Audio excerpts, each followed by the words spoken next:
आता ऐकू एक वैशिष्ट्यपूर्ण कविता बरं का. बहुतेक कवी प्रेमकवितांमध्ये प्रेयसीच्या हास्याची तुलना नाजूक गोष्टींची करतात, जसं फुलं, मोती, झरे वगैरे काय.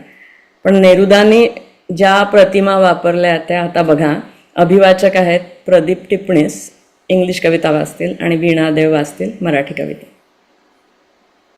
The title of the poem is Your Laugh. Your laugh, it reminds me of a tree, fissured by a lightning streak, by a silver bolt that drops from the sky, splitting the pole, slicing the tree with his sword. A laugh like yours, a laugh like yours I love is born only in the foliage and snow of the highlands. The air's laugh that bursts loose in those altitudes. Dearest, the Araucanian tradition. Oh, my mountain woman, my clear Chilan volcano, slash your laughter through the shadows, the night, morning, honey of the noon. वा. Birds of the foliage will leap in the air when your laugh, like an extravagant light, breaks through the tree of life. वा. Thank you. सुंदर. कवितेचं शीर्षक आहे तुझे हास्य. तुझे हास्य स्मृती जागवणारे. तुझे हास्य स्मृती जागवणारे, आकाशातील विजेच्या तलवारीदर जी सहज करते दुभंग वृक्षाच्या बुंध्या. तुझे हास्य मला आवडणारे. तुझे हास्य मला आवडणारे जे जन्मते पर्णराजी. तुझे हास्य मला आवडणारे जे जन्मते पर्णराजी आणि झेप घेते उंच हिमाच्छादित पर्वत शिखरांवर मुक्तपणे फिरणाऱ्या वाऱ्यासारखे. मुक्तपणे फिरणाऱ्या वाऱ्यासारखे. प्रिये, अगदी आपल्या आरोखनीय रूढीप्रमाणे तुझे हास्य. तुझे हास्य जागवणारे. तुझे हास्य जागवणारे, आपल्या उसळणाऱ्या चैतन्यानी जीवन वृक्षात पानोपानी दडलेल्या पक्ष्यांना जागवणारे. आपल्या उसळणाऱ्या चैतन्यानी जीवन वृक्षात पानोपानी दडलेल्या पक्ष्यांना जागवणारे हे प्रिये तुझे हास्य. तुझे हास्य छेदून जाणारे. तुझे हास्य छेदून जाणारे शिलॉन ज्वालामुखी सारखे निर्मळ.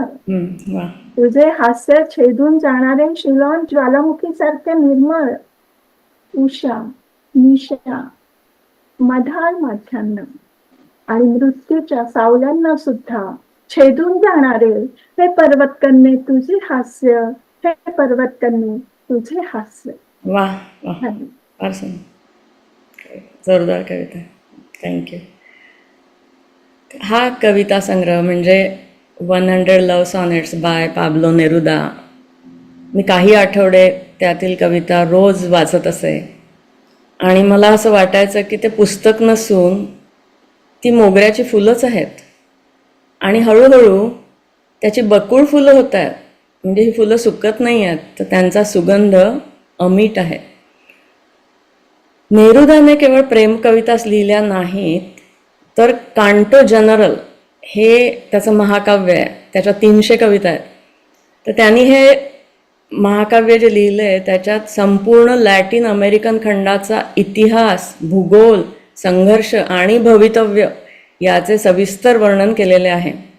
त्याच्या मेमोयर्समध्ये जागोजागी, म्हणजे ते मेमोयर्सचं पुस्तक वाचावेच आणि ते संग्रहणीय आहे, तर त्या मेमोयर्समध्ये जागोजागी त्याची विवेकबुद्धी, व्यापक दृष्टिकोन, तळागाळातील लोकांशी सहज मित्रत्व करण्याची वृत्ती, परोपकारी वृत्ती, तसेच विनोदबुद्धी असे अनेक पैलू दिसून येतात.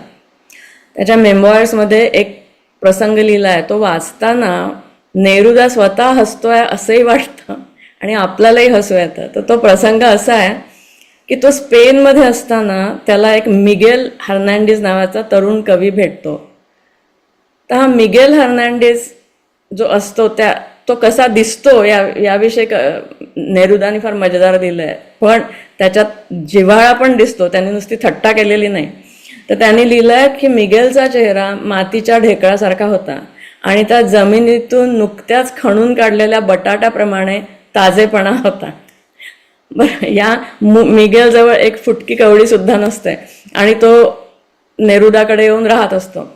तर आता कवीसाठी नोकरी कशी शोधायची, तर ते महाकर्मकठीण काम. शेवटी एका उच्च पदस्थ अधिकाऱ्याला जाऊन नेरुदा भेटतो आणि मला हे अतिशय एक गोष्ट आश्चर्याची वाटली की त्या अधिकाऱ्याने मिगेलच्या कविता वाचलेल्या असतात आणि त्याला प्रचंड आवडतात. तर मिगेलला तो हवी ती नोकरी द्यायला तयार होतो बरं का, म्हणजे देवच प्रसन्न झालेला असतो. तर नेरुदाने लिहिलं की आय वॉज ज्युबिलियंट, मला अतिशय आनंद झाला आणि मी मिगेलला म्हटलं, अरे सांग तुला काय पाहिजे, लगेच तू रुजू हो नोकरीवर. तर मिगेलने खूप वेळ त्या अधिकाऱ्याकडे पाहिलं, नेरुदाकडे पाहिलं आणि त्याच्या चेहऱ्यावरची माशी हलत नव्हती. त्याच्या चेहऱ्यावरच्या फक्त काही रेषा जास्त जास्त दाट होत चालल्या होत्या. शेवटी अनेक तासांनी, म्हणजे तो घरी गेला, मग अनेक तासांनी त्यांनी नेरुदाला सांगितलं की तो अधिकारी असं करू शकेल का की तो 100 शेळ्या मेंढ्या जर त्यांनी जमवल्या तर त्यांची काळजी मी घेऊ शकेन, तर तीच नोकरी मला हवी आहे. म्हणजे मिगेल इतका खेडूत होता, त्याला तो पॅस्टोरल म्हणजे तो जो शेतकऱ्यांचा जो भाग असतो तिथेच काम करणं माहिती होतं, त्याला शहरात नोकरी म्हणजे काय हे माहीतच नव्हतं. तर त्यामुळे त्यांनी तशी नोकरी मागितली. तर अशीच एक मजेदार कविता मी तुम्हाला वाचून दाखवणार आहे आणि ही कविता एका दुसऱ्या कविता संग्रहातून घेतलेली आहे. या कवितेचं शीर्षक आहे ओड टू माय सॉक्स आणि कविता संग्रहाचं नाव आहे न्यू एलिमेंटल ओड्स. बरं का, तर याच्यामध्ये सगळ्यात सुरुवातीला मारू मोरी असं एक नाव येतं. तर मारू मोरी, मोरी हे शेवटचं नाव, हे मैत्रिणीचं नाव आहे नेरुदाच्या. तर तिचं खरं नाव मारुहा वर्गास असं होतं. चिलीसारख्या स्पॅनिश भाषिक देशांमध्ये मारुहा, तर त्याचं स्पेलिंग आहे MARUJA. मारुहा किंवा मारू हे मरिया या अतिशय सामान्य नावाचं लाडिक रूपांतर आहे. बरं का, मारियो आणि मोरी हे नाव इटालियन समजलं जातं, पण ते चिलेतल्या लोकांनी घेतलेलं आहे. तर मारू मोरी brought me a pair of socks which she knitted herself with her sheep herder's hands. 2 socks as soft as rabbits. I slipped my feet into them as though into 2 cases knitted with the threads of twilight and goat skin. Violent socks. बरं, आता इथे प्रकरण हाताबाहेर गेलेलं दिसतंय, म्हणजे नेरुदाचा एकदम एक शाळकरी मुलगा होतो. Violent socks. My feet were 2 fish made of wool, 2 long sharks sea blue, shot through by 1 golden thread, 2 immense blackbirds, 2 cannons. My feet were honored in this way by these heavenly socks. They were so handsome. They were so handsome, for the first time my feet seemed to me unacceptable, like 2 decrepit firemen.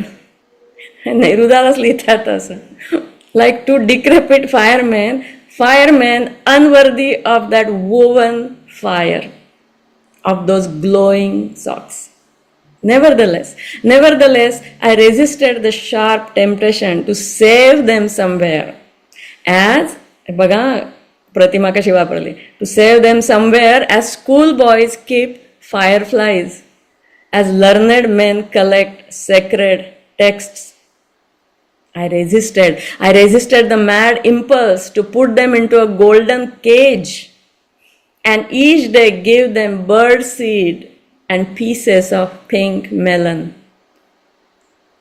I stretched out my feet and pulled on the magnificent socks and then my shoes. The moral of my ode is this: beauty is twice beauty, and what is good is doubly good when it is a matter of 2 socks made of wool in winter. आहे की नाही छान कविता? तर आता आपण पायवाटेच्या अखेरीस पोचलो आहोत. नेरुदाच्या कविता वाचताना जो ट्रान्सेंडेंटल म्हणजे अतिंद्रिय अनुभव येत गेला, त्या प्रक्रियेच्या प्रवाहात हळूहळू मराठी, इंग्रजी, स्पॅनिश या भाषांचे गुळगुळीत दगड झाले आणि मनात राहिली केवळ त्या प्रवाहाची मंद हवीहवीशी अशी खळखळ. या पायवाटेवर परत ये असं आमंत्रण देणारे. धन्यवाद.